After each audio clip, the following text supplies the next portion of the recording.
एक गांव में तीन लड़के रहते थे। राम, श्याम और राजू। तीनों के पिता काफी अमीर थे। तीनों का बचपन बहुत अच्छे तरह से गुजरा था।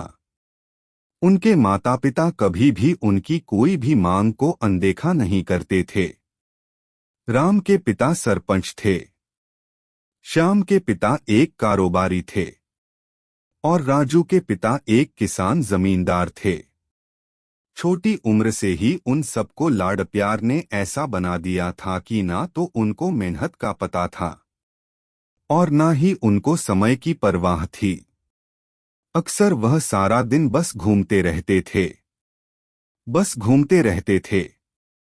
नशे और अन्य भोगविलास में डूबे रहते थे, जिससे उनके गांव वाले भी दुखी थे।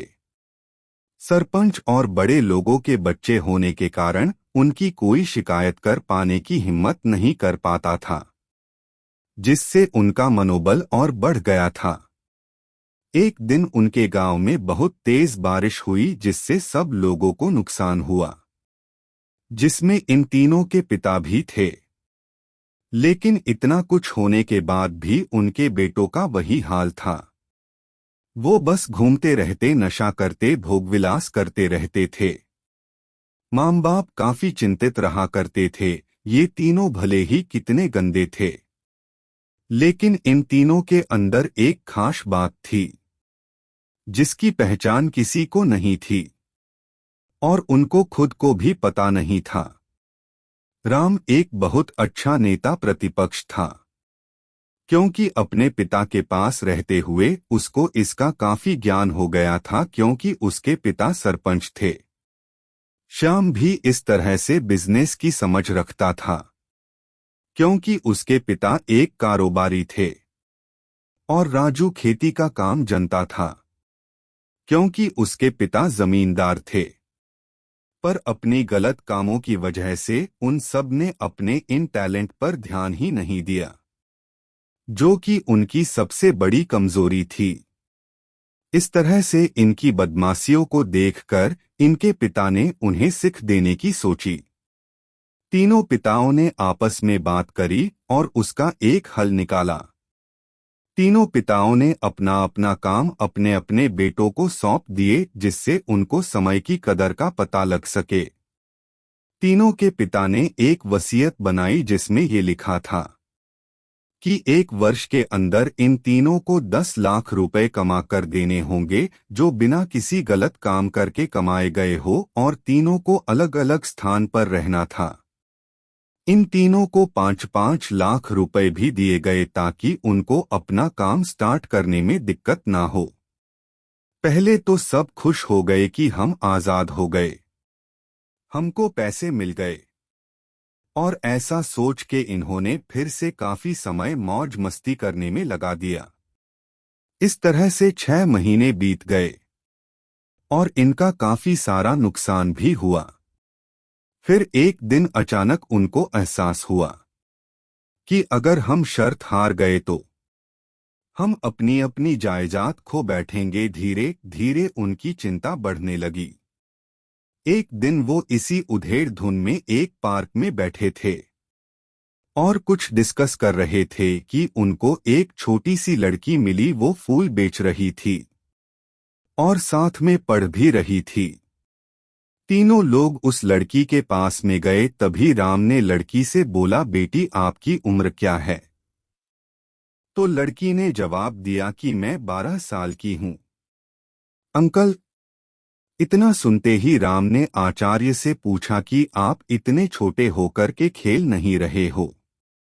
इस पर लड़की ने जवाब दिया कि मेरे पापा अब इस दुनिया में नहीं हैं और माता बीमार रहती है, इसीलिए मैं ये काम करती हूँ।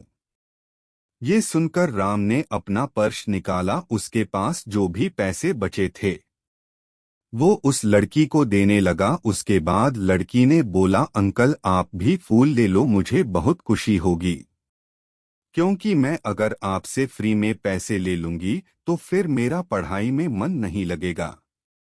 मैं काम चोर बन जाऊंगी, क्योंकि यही समय है जिस समय में अपना भविष्य लिख सकती हूँ। राम ने उस लड़की से सारे फूल ले लिए और तीनों घर लौट आए। उस फूल वाली लड़की का उन तीनों लड़कों पर बहुत गहरा प्रभाव पड़ा। रात भर तीनों ने उस बच्ची के बारे में सोचते रहे और उन्हें एहसास हुआ कि वो तीनों कितने गलत थे। तीनों ही दोस्तों को एहसास हुआ कि आज भी उनके पास 6 महीने का समय है अपने पिता के दिए गए काम को पूरा करने का और भविष्य बनाने का। इसी दौरान सब ने सोचा कि अगर बचे हुए समय का सही उपयोग करे तो अभी भी बहुत कुछ किया जा सकता है। इस तरह बाकी दोस्तों ने भी सोचा और दूसरे शहर में आकर काम तलाशने लगे। पर उनके शर्त में एक शर्त ये भी थी कि उनको जो भी काम करना है वो अपनी पहचान बताए बिना करेंगे, जिससे ये साफ था कि उनको काम नहीं मिला। तो उन्होंने सोच लिया अब वो अगर कुछ भी करेंगे तो अपने गांव में जाकर ही काम करेंगे, भले ही उनके पिता कुछ भी सोचे, लेकिन फिर भी अपने गांव में जाएंगे और अपने गांव में कुछ नए काम करेंगे, भले ही उनको अपने पिता के वसीयत न मिले। तीनों लड़के अपने गांव में फिर से आए और अपने अपने पिताओं से जाकर के मिले और उन्होंने अपने अनुभव के बारे में बताया और बोला कि वो आगे से ऐसी गलती नहीं करेंगे और वो उन्हें माफ कर दे। लेकिन पिता तो शर्त पे ही अड़े थे। लड़कों को कोई दया नहीं मिली। तीनों को फिर से दुख हुआ कि तीनों को अपनी गलती की एहसास होने के बाद भी उनके पिता उनका सपोर्ट नहीं कर रहे हैं। और फिर से वो रात भर सोचते रहे कि अब क्या किया जाए। तीनों ने मिलकर एक स्कीम निकाली। राम अपने मित्रों के साथ में मिलकर लोगों की प्रॉब्लम को सुलझाने लगा, जिससे उसको गांव की समस्याओं का ज्ञान हुआ। इसी तरह श्याम भी गांव के विकास के लिए नए नए तरीके सीख गया और राजू को किसानों और बीजों का ज्ञान हो जाने से उसको काफी फायदा हुआ। तीनों ने मिलकर अपने बाकी पैसों को सही ढंग से सही जगह लगाकर गांव को एक नया रूप दे दिया। उनकी कड़ी मेहनत से गांव के लोग क्या दूसरे शहरों के लोग भी उनकी तारीफ करने लगे। उनका गांव तरक्की करने लगा। नई तकनीकों के कारण हर वर्ग के लोगों से उनका जुड़ाव होने लगा और एक समय आने के बाद उनके पिताओं ने भी उनको माफ कर दिया। इस तरह से दोस्तों उन तीनों को समय की कीमत का अंदाजा हुआ कि पहले वो कितना समय बर्बाद कर रहे थे, लेकिन जब से उनको समय की कीमत का अंदाजा हुआ तब से उन्होंने समय को बर्बाद नहीं किया और काम करके पैसा कमाया, नाम कमाया और ये सीखा ईमानदारी से जिंदगी कैसे जीते हैं। दोस्तों कुल मिलाकर कहने का मतलब यही है कि आप सभी समय को बर्बाद ना करें। अगर ये समय आपके हाथ से निकल गया तो कुछ नहीं कर सकते हैं। और हाँ, समय के पास इतना समय नहीं है कि वो आपको दोबारा समय दे। समय बर्बाद करने के हजारों तरीके हैं, लेकिन आप ऐसा कोई तरीका चुनिए जो आपकी जिंदगी बदल दे, इस समाज की जिंदगी बदल दे, इस देश का भविष्य बदल दे।